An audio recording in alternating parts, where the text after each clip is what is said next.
Dengan kayak konsep umroh dulu baru bayar tuh apakah berarti jamaah benar-benar berangkat dulu tanpa membayar sama sekali ya?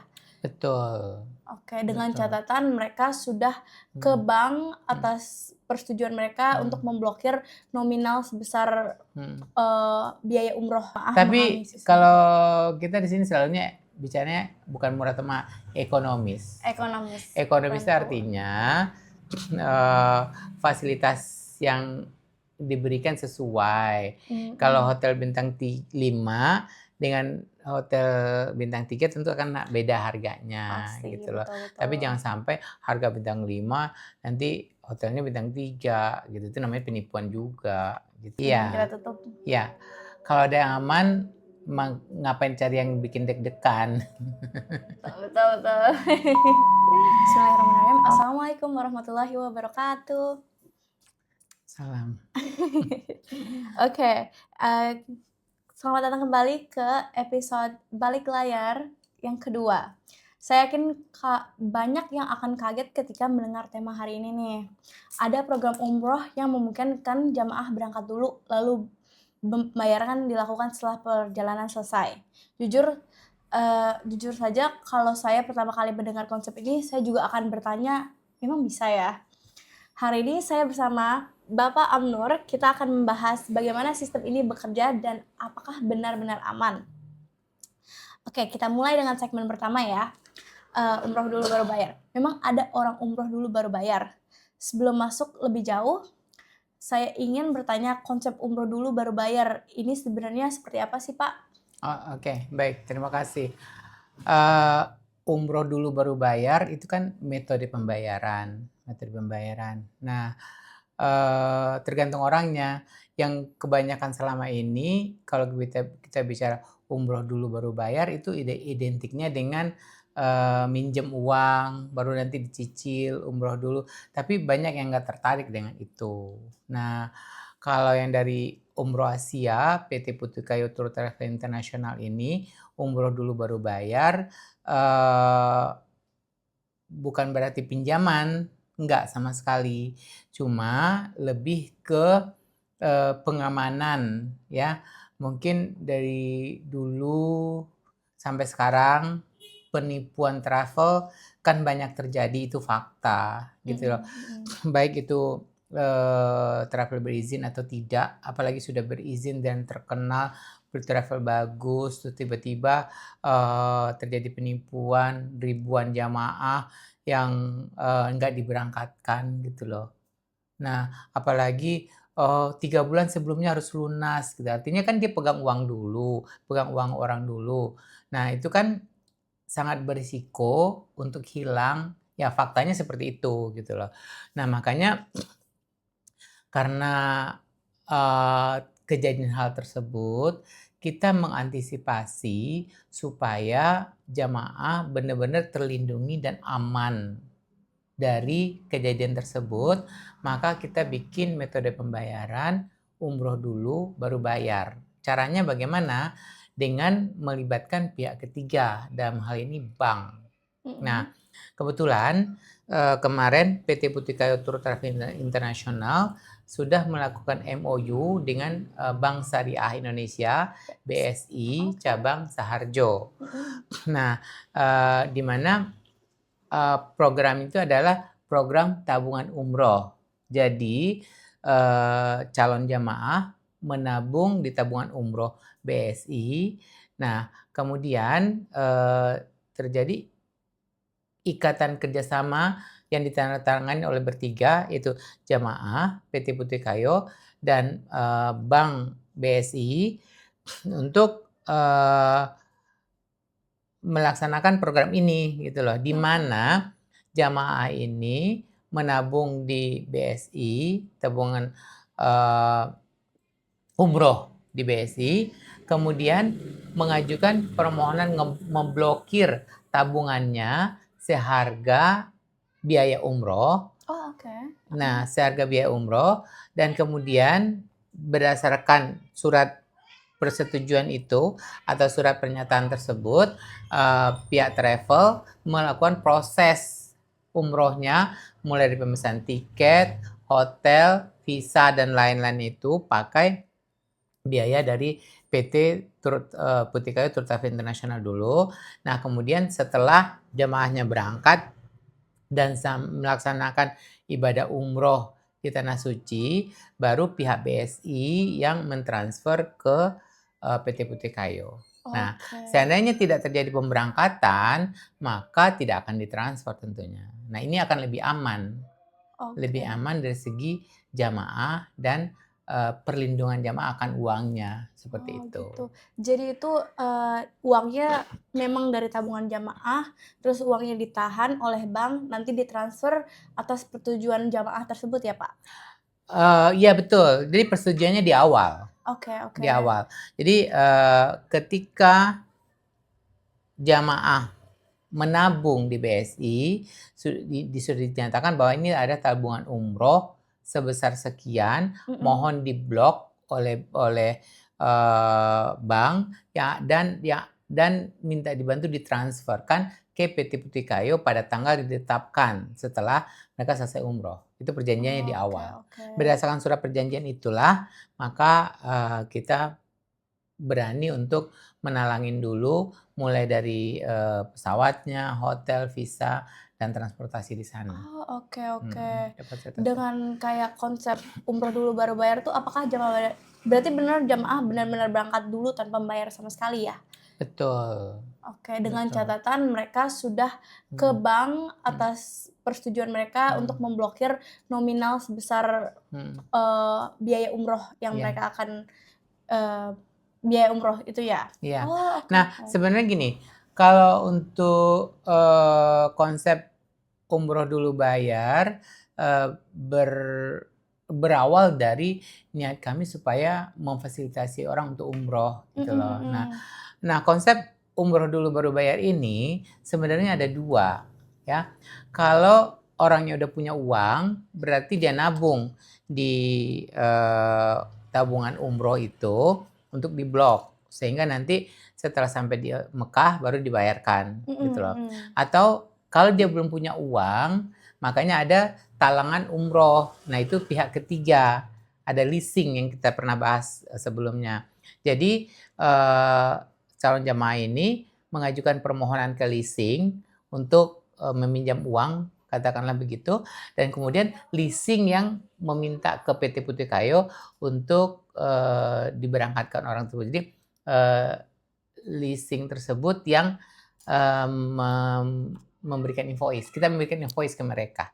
Nah, mereka bayar, ya kita full, berdasarkan pembayarannya kita proses, dan setelah itu jamaah berangkat, nanti jamaah yang melakukan cicilan ke pihak ketiga. Jadi niatnya adalah supaya orang bisa umroh sedini mungkin, mumpung masih muda, katakanlah begitu. Jadi kalau bicara leasing itu tergantung pilihannya ada di calon jamaahnya sendiri. Kalau seandainya dia memilih umroh dulu baru nanti nyicil, ya sama juga kayak kita KPR rumah ya. KPR rumah itu ya kita beli rumah dulu, kredit, nyicil setiap bulan dan kita tempati, dibandingkan kita kos dulu, ngumpulin uang, nanti baru beli rumah. Nah, pilih mana sebenarnya gitu loh. Yang kayak gitu. Ya boleh aja sih kita sekarang umroh dulu, kemudian nyicilnya, atau nabung dulu baru umroh nanti. Kalau nanti berarti kan biaya umroh karena inflasi makin tinggi gitu loh. Betul. Nah, kalau kita umroh dulu, siapa tahu dengan kita sudah umroh, lebih konsentrasi, pulang-pulang dari umroh lebih mabrur, semangat bekerjanya dan mencari uangnya lebih banyak, rezekinya bertambah gitu loh. Mungkin cicilannya nggak seberapa dibandingkan rezeki yang didapat gitu. Mumpung masih muda juga gitu loh, ya kan? Kira betul pilihan sih ada di masyarakat. Intinya kami menginginkan memfasilitasi orang untuk beribadah umroh secara aman. Itu sebenarnya sih. Dan juga mengantisipasi banyaknya penipuan travel selama ini yang sudah terjadi, faktanya ya, ribuan orang gagal bisa berangkat ya gitu. Kalau uang udah lepas dari tangan, ya udah resiko, ya kan? Nah, Iya, tapi betul betul. kalau uang masih di tangan kita atau katakanlah di pihak ketiga di bank, kita berangkat umroh dulu, baru nanti dibayarkan lebih aman. Insya Allah tidak akan terjadi penipuan, kira-kira seperti itu sih. Oke oke. Nah, kalau kayak gitu, Pak, kan berarti kan mereka berangkat dulu, terus baru bayar setelah ketibaan di sini kan ya. Mmm, nah, siapa yang membiayai keberangkatan di awal? Berarti jadinya, PT Putri Kayo Iya, Travel International betul. ya? Iya, betul betul. Kami memang, kami sih nggak banyak dana ya, tapi adalah dana yang kita siapkan, untuk paling nggak satu grup dulu lah, satu grup Mhm pembiayaannya dari kami, dan mhm. insya Allah nanti, berdasarkan grup ini nanti bergulir terus, itu sih harapannya. Dan mohon maaf ya, kami, menawarkan, umroh dulu baru bayar ini bukan kami banyak uang sih enggak ya, cuma, lebih, membuat orang lebih percaya aja, gitu sih Oke oke. percaya dan aman, orang aman gitu loh, ya kan. Jadi kan ya nggak asik juga ya, kita udah DP 3 bulan sebelumnya, terus belum jelas ada kepastian untuk berangkat, deg-degan uang kita udah kembali, udah pergi ke travel gitu. Itu aja sih sebenarnya ya. Diharapkan, per grup nanti bergulir itu aja sih harapannya, ya Oh, kira seperti itu. baik baik. Ya mau sekali lagi mohon maaf ya bukannya kita banyak uang untuk memfasilitasi orang sih enggak ya, cuma niat baik untuk, bisa, mengamankan atau merasakan orang tuh aman, Mmm. beribadah umroh bersama kami, kira Oke, seperti itu jadi itu sih. bermulai dari niat baik, travel Bapak ya untuk kayak menawarkan. Sebenarnya, kami membuka travel itu berangkat dari kasus-kasus yang selama ini terjadi gitu loh. Oke Nah, oke. kasus first travel itu juga korbannya banyak, ada adik saya, Mhm.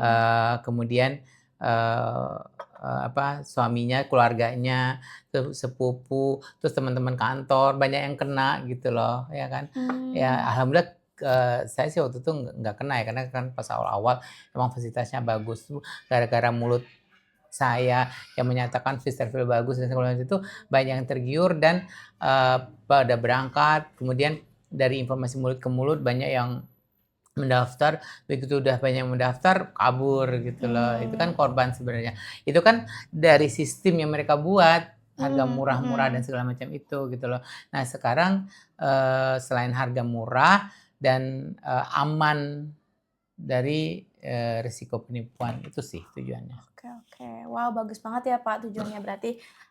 Kita bisa lanjut ke segmen kedua ya. Ini judulnya kenapa banyak orang tidak percaya.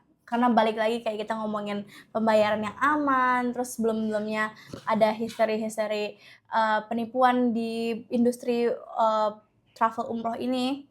Nah, kalau saya sebagai calon jamaah jujur saya akan curiga karena kayak selama ini yang saya sering yang sering terjadi tuh justru jamaah sudah bayar tapi gagal berangkat. Nah, tapi ini malah sebaiknya jamaah berangkat dulu baru bayar. Kenapa masyarakat perlu percaya itu tuh, Pak? Nggak perlu percaya sebenarnya sih, buktikan aja. Jadi kan secara logika sederhana ya, kita nabung Mhm mhm. di, BSI, kemudian si jamaah ini minta tolong dong, uang aku diblok, katakanlah 30 juta untuk biaya umroh gitu Mhm loh. mhm. Nanti setelah saya sampai di, Mekah, saya udah umroh, transferin ya ke PT Putikayu Tour Travel International gitu. Udah, begitu Mhm. aja kan. Nah, Mmm. terus, kan ada catatannya, kalau saya udah selesai umroh baru ditransferin, tapi kalau dia nggak umroh ya nggak ditransfer lah gitu loh. Oke, Itu ya kan ya. nggak perlu suatu kepercayaan, itu kan logika sederhana aja dan itu fakta. Iya betul. Oh, ya kan? Orang mau percaya nggak percaya silahkan aja dibuktikan. Nah, justru sekarang kepercayaan yang selama ini diberikan oleh jamaah ke travel yang terkenal, Mhm. faktanya kan ditipu, karena uangnya udah dikasih duluan, nggak ada jaminan, gitu loh. Kalau toh ada jaminan pun katakanlah kwitansi segala macam itu, ya uangnya udah di orang, udah hilang, begitu ditanyain nggak tahu uangnya kemana. Ya orangnya ditangkap. ditangkap, diproses. Ini kasus penipuan, kasus pidana. Ya udah diproses sidang, orangnya di penjara. Begitu udah dikeluarkan dari penjara, bebas dia. Uang masyarakat jamaah yang sekian ribu banyak nggak kembali. Iya kan? Oke. Ya itu kan terjadi terus menerus gitu loh dari zaman dulu kala. Iya. Dari tahun 60-an loh pernah terjadi orang haji ditipu, udah naik ke kapal nggak jadi berangkat. Terus ada lagi travel ini, travel itu, berulang terus kejadiannya. Nah, kalau misalnya nggak ada yang mengantisipasi, ya sampai kapan kejadian seperti itu? Orang was-was untuk pergi umroh. Nah, makanya sekarang kita mencoba, mudah-mudahan ini bisa berjalan dengan baik dan masyarakat dibuat nyaman. Jadi nyaman beribadah, uangnya udah ada, dan kemudian lebih pasti kan, kira seperti itu. Nah, ini kan dari tadi kan kita kayak ngomongin niat baik gitu loh kan, pengen kayak mengurangi penipuan gitu-gitu kan. Nah, sebelumnya kan ini kan ada nggak sih Pak yang pernah kayak nganggap ini penipuan, apa kayak ada yang pernah nanya-nanya gitu, ini gimana sih prosesnya apa gimana? Itu pernah nggak ada yang nganggap ini penipuan? Oh, nggak ada sih. Nggak ada Oke. yang menganggap ini penipuan ya, karena kan itu logiknya jelas gitu loh. Cuma ketika kita menyebarkan brosur, umroh dulu baru bayar, ada yang spontan, karena kita WA blast ya, begitu WA blast direspon, "Wah, penipuan apa lagi ini?" gitu loh. Nah, ketika orang mengira itu penipuan dan kita tidak ada niat untuk menipu, ya santai aja. Ya kan, nggak perlu direspon dengan atraktif juga gitu loh, Terus ya kalau kan. ada yang kayak gitu, Bapak gimana tuh jelasinnya ke Nggak perlu dijelasin, gitu. nggak perlu dijelasin, ya kita kan niat baik, siapa mau ayo, nggak usah. Nah ini kan jelas-jelas nih, kalau umroh dengan PT Tour Travel International, umroh Asia itu metode pembayarannya umroh dulu baru bayar, tapi uangnya harus sudah ada dulu di bank gitu loh. Tapi Iya. kalau uangnya nggak ada di bank, ya udah pinjam dulu ke yang lain gitu. Pinjam dulu ke yang lain, nanti bayarnya ke yang lain tersebut, itu sih sebenarnya. Oke, sekarang kita lanjut ke segmen berikutnya ya. Mhm. Belajar dari kasus yang pernah ada di Indonesia nih Pak. Kalau kita melihat kasus travel lainnya, masalah besarnya adalah jamaah sudah membayar tapi tidak berangkat. Mhm. Apakah bisa dibilang konsep cash on destination lahir sebagai jawaban atas kekhawatiran masyarakat? Iya, iya, iya. Iyalah Itu ya. kan salah satu solusi yang kita tawarkan. Nah, dengan kita modalin dulu gitu loh. Ya kita ngumpulin uang dulu untuk biaya umroh satu grup misalnya. Jadi dalam hal ini travel itu sudah punya dana dulu untuk pembiayaan orang satu grup gitu loh. Nah makanya ketika kita mengurus izin travel itu ada modal minimal yang tersedia. Kalau dulu tuh kalau nggak salah 500 juta. Kalau kurang 500 juta dicoret, nggak bakal keluar izinnya. Nah, selain itu ada lagi uang jaminan garansi bank yang dibuat untuk disimpan di Kementerian Agama.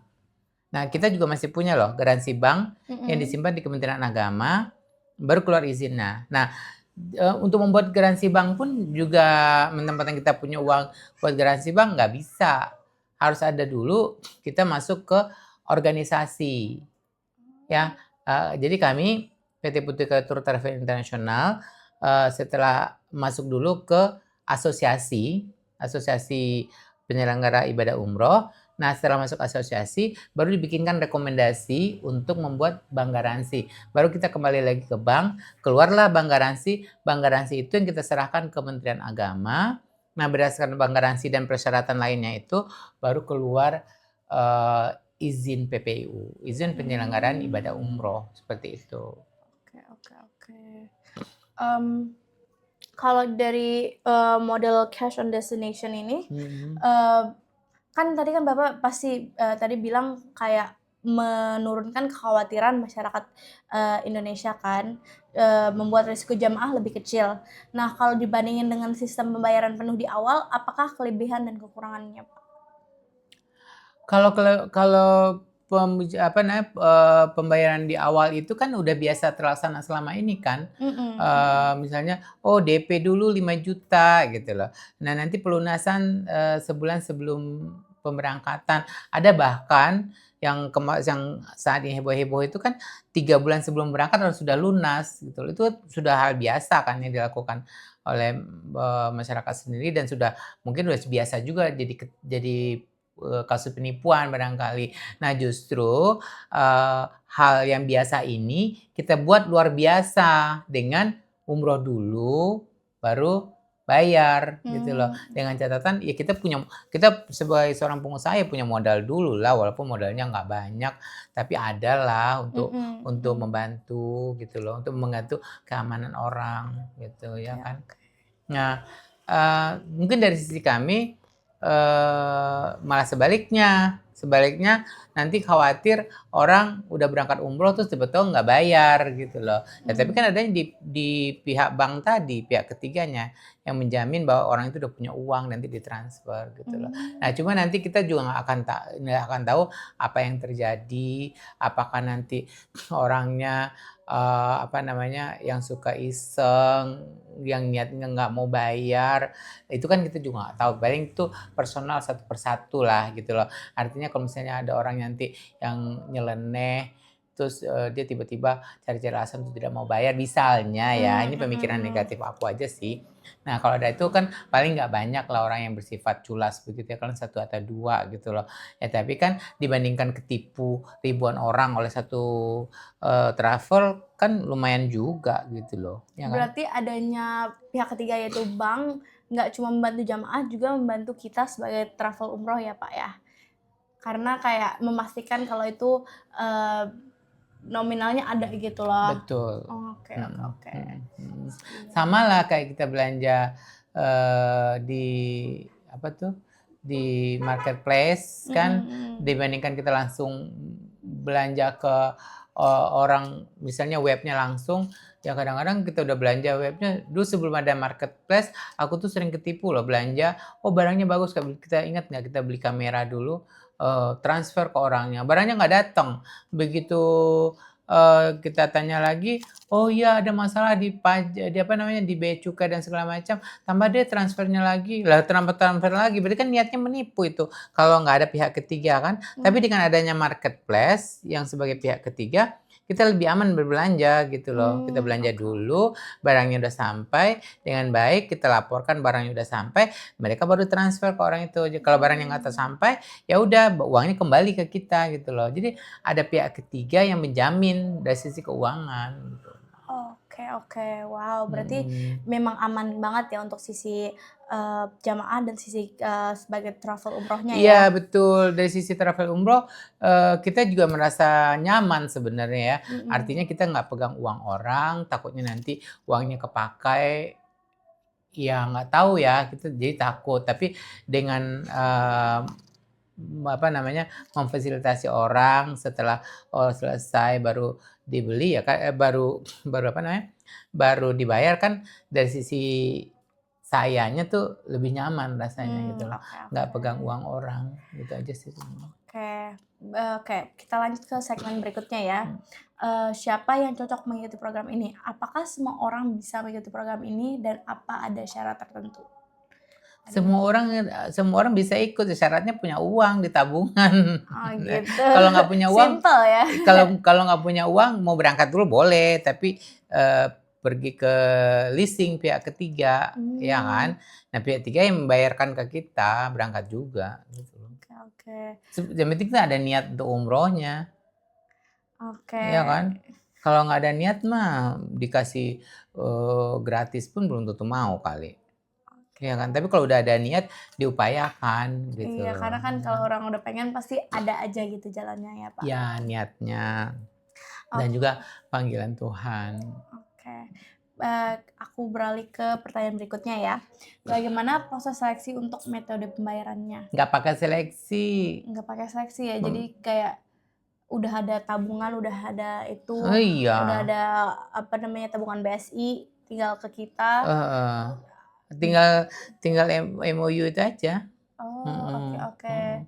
Terus habis itu kayak isi form yang perlu diisi kayak misalnya untuk pembuatan visa dan lain-lain gitu ya Pak ya? Oh ya itu kan persyaratan visa ya. Persyaratan Iya iya iya visa untuk benar. umroh. Oke Iya, oke. lebih simpel. Kalau misalnya nih Pak, ada jamaah yang setelah umroh ternyata tidak membayar, apa yang terjadi tuh Pak? Setelah umroh tidak membayar. Lah tadi kan uangnya udah di-store di situ, kan ada Oh gitu. MOU. Oh oke. Jadi udah, insya Allah udah nggak mungkin kayak kabur lari gitu ya? Nah itu dia, kalau seandainya nanti ada yang apa namanya, ada yang usil, komplain, terus nggak mau bayar dan segala macam kayak gitu ya, wan prestasi atau apalah istilahnya, ya mungkin 1 atau 2 kan orangnya gitu loh. Ya paling ya kita rugi 1 atau 2 orang, maksudnya travelnya rugi untuk 1 atau 2 orang. Tapi kan, nggak kayak sekarang ribuan orang rugi karena travel gitu loh. Itu yang saya mau cari maksud Oke tadi oke. itu. Ya kan? Oke. Ya kan? Iya ya setuju Heeh. banget sih Karena Kak. kan kita nggak banyak, kita kan Emang dari bergulir awal ini. niatnya mau Ya kita bantu punya ya? sekarang kita punya modal nih untuk 1 grup, ayo berangkat dulu. Nanti setelah sampai di Mekah dibayarin, berarti kan uangnya udah masuk lagi, 1 grup nanti 1 grup lagi kita berangkatkan lagi, ya mudah-mudahan begitu terus mengalirnya sih sebenarnya sih. Niat baiknya seperti itu. Apakah ada kerjasama dengan lembaga keuangan atau bank Nggak ada kerjasama buat apa? untuk Buat cash on destination ini? kerjasamanya kan dengan BSI Oh oh tadi, iya kita betul udah ya. bikin MOU dengan BSI Mhm. untuk proses bisnisnya jamaah menabung umroh di BSI dan kemudian bikin surat pernyataan untuk ngeblokir tabungan untuk ditransfer ke PT Putih Tur Travel International pada tanggal selesai melaksanakan umroh di Tanah Suci. Udah cuma gitu doang. Kita kerjasamanya baru dengan BSI, dengan bank lain belum ada. Oke oke oke. Hmm. Nih aku mau nanya nih, misalnya nih aku usia 25 tahun ingin bulan depan, pergi umroh, langkah pertama yang harus aku lakuin apa sih dan dokumen apa aja yang dibutuhkan? Boleh nggak beri Udah ada uangnya. boleh nggak beri contoh simulasi sederhana metode pembayarannya? Ya udah Udah. kalau uangnya udah ada, Oke, berarti nanti kita kasih formnya untuk diisi. Form tersebut diantarin ke bank BSI, Bank Syariah Indonesia, oke. dan kemudian nabung di situ, namanya tabungan umroh. Oh, Nah, oke. setelah tabungan umroh nanti ada surat pernyataan yang harus ditandatangani gitu loh. Surat pernyataan untuk diblokir uangnya dan kemudian ditransfer ke PT Putih Tur International. Mmm, Nah, nanti berdasarkan surat itu baru kita proses booking pesawat, hotel dan lain-lainnya udah tinggal berangkat. oh, oke. Jadi kayak buka buku tabungan ke BSI gitu ya, Betul. tapi ke BSI tidak langsung ke travel Bapak gitu loh? Ya kan itu kita hindari, kita nggak terima uang. Oh, oke oke. Kita nggak terima uang dan kita tidak menyimpan uang orang. Aman banget ya Pak berarti ya itu? Insya Allah aman. Karena kan uangnya di bank atas nama dia. Mmm, Hmm. Hmm. oke oke. Aku lanjut ke pertanyaan selanjutnya ya. Pertanyaan yang paling sering ditanya sama masyarakat nih, kalau misalnya travel bangkrut gimana Pak? Kalau jamaahnya meninggal dunia atau kalau jamaahnya meninggal dunia gimana tuh Pak? Hah? Oke, satu-satu deh, sorry. Kalau travelnya bangkrut tuh gimana tuh Pak? Travelnya bangkrut. Ya kalau udah bangkrut nggak operasi lagi lah. Selesai. Oh Atau cari investor lagi, cari modal lagi lah. oh iya sih, betul. Oke, kalau misalnya jamaahnya meninggal dunia gimana tuh Pak? Meninggal dunia. Heeh. Maksudnya dia udah haji, udah umroh belum? Mungkin, kan kalau meninggal dunia di tanah suci gimana tuh Pak? Ya udah meninggal di tanah suci. Dia Heeh udah umroh. heeh. Kan prosesnya itu tetap bayar full lah. Oh, oke Bayar oke. full, bayar Karena full. Tapi kan peserta umroh itu dibekalin asuransi, asuransi mmm, jiwa. oh iya betul, Heeh. asuran Nah, mhm begitu juga tuh kalau yang leasing tadi, yang mhm. misalnya umroh dulu baru bayar, kemudian dia nyicil ke pihak ketiga gitu loh. Nah, di situ pasti dalam pembayaran itu harus selalu ada asuransi jiwa. Dia harus bayar asuransi jiwa. Ketika dia meninggal, ya sudah, cicilan di cover sama asuransi. Oh gitu. Mm-mm. Tapi kalau sebelum berarti mereka nggak ada hak sama sekali untuk bayar Sebelum apa nih? sebelum umroh. Justru kalau meninggalnya sebelum umroh gimana tuh Pak? Sebelum umroh, patokannya kan di surat perjanjian tadi. Surat Oke. perjanjiannya kan berdasarkan surat perjanjian itu kita kan pesen tiket, Mm-mm. pesawat, Mm-mm. pesen hotel dan lain-lain gitu loh. Kalau dia meninggal sebelum berangkat pun dia harus sudah bayar, harus bayar. Kita kan udah cicilan, udah bayar. Makanya itu ada persyaratannya. Kembali lagi ke persyaratan pesawat. Kalau Mm-mm. pesawat itu lunas sebulan sebelumnya. Mm-mm. Berarti kalau dia meninggal sebelum pemberangkat, dalam sebulan pemberangkatan berarti uang pesawatnya hangus gitu loh. Oke. Nah, terus kalau dia hotel, kalau misalnya udah keluar visa, udah tinggal berangkat, berarti full payment. Oh, Full payment. Berarti kan walaupun dia meninggal, surat kontraknya tadi kan sudah berjalan terus itu. Pada tanggal yang ditetapkan tetap gitu loh. Ya kan karena udah diblokir. Nggak bisa jadi uang ahli waris itu, nggak bisa. Oh gitu. Udah Jadi diblokir uangnya. di kontraknya itu ada kayak dibunyikan kalau mereka uh, uh, tiba-tiba membatalkan beberapa bulan sebelumnya, mereka tetap harus membayar walaupun karena itu mereka yang membatalkan, bukan kita yang membatalkan. Bukan travel umrohnya yang membatalkan ya Pak. Oh oke oke. Iya iya. Jadi biar jamaahnya juga tanggung jawab, kitanya juga punya tanggung jawab kita masing-masing gitu ya Pak. Oh iya iya. Kalau mereka yang membatalkan ya nggak bisa, bukan nggak bisa sih, prosesnya kan sudah berlangsung, uang udah keluar ya mereka harus siap untuk ganti. Oh oke oke oke. Oke, aku tanya ke pertanyaan selanjutnya ya. Kalau dari tadi kita omongin, apakah sistem ini sesuai syariah dan apakah ada bunga dari pihak ketiganya? Nggak ada, karena tabungan umroh itu tidak ada bunga dan itu syariah gitu loh. Karena Ya, cuma kita kan minta diblokir aja dalam waktu tertentu, misalnya dalam sebulan atau 2 bulan, karena butuh proses waktu kan, gitu loh. Jadi selama sebulan 2 bulan pemblokiran itu nggak ada bunga.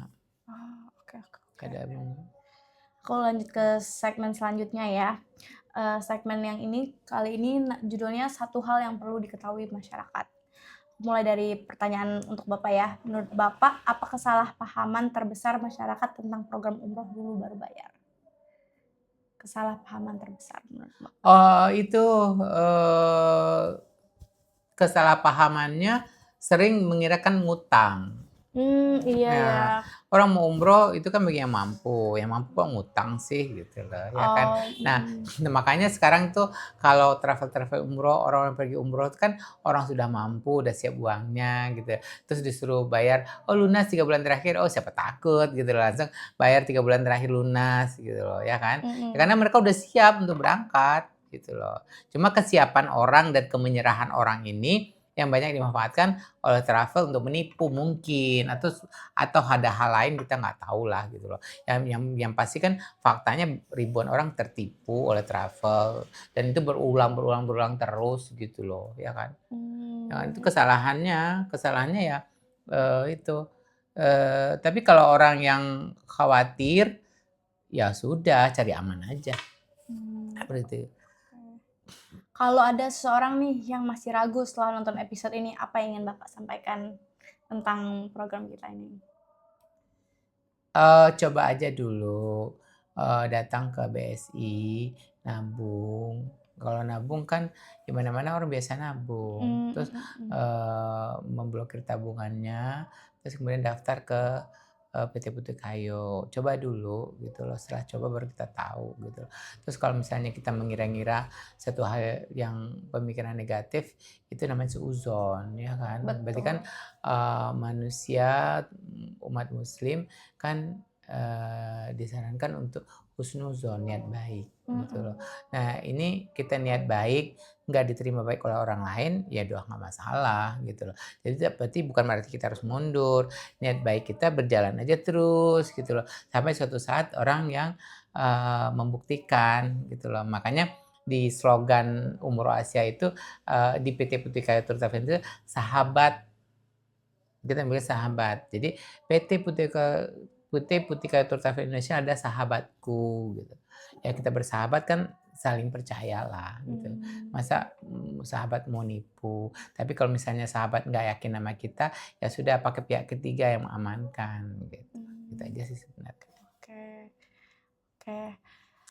Aku menutup itu aja sih, aku nggak ada pertanyaan lain. Hah? Hari ini bisa pertanyaan lain dari podcast ini. Hari ini kita udah belajar banyak banget bahwa ternyata ada perjalanan umroh yang berbeda dari yang selama ini dikenal masyarakat ya Pak ya. Perjalanannya tetap, Perjalanannya yang tetap. berbeda itu metode pembayarannya.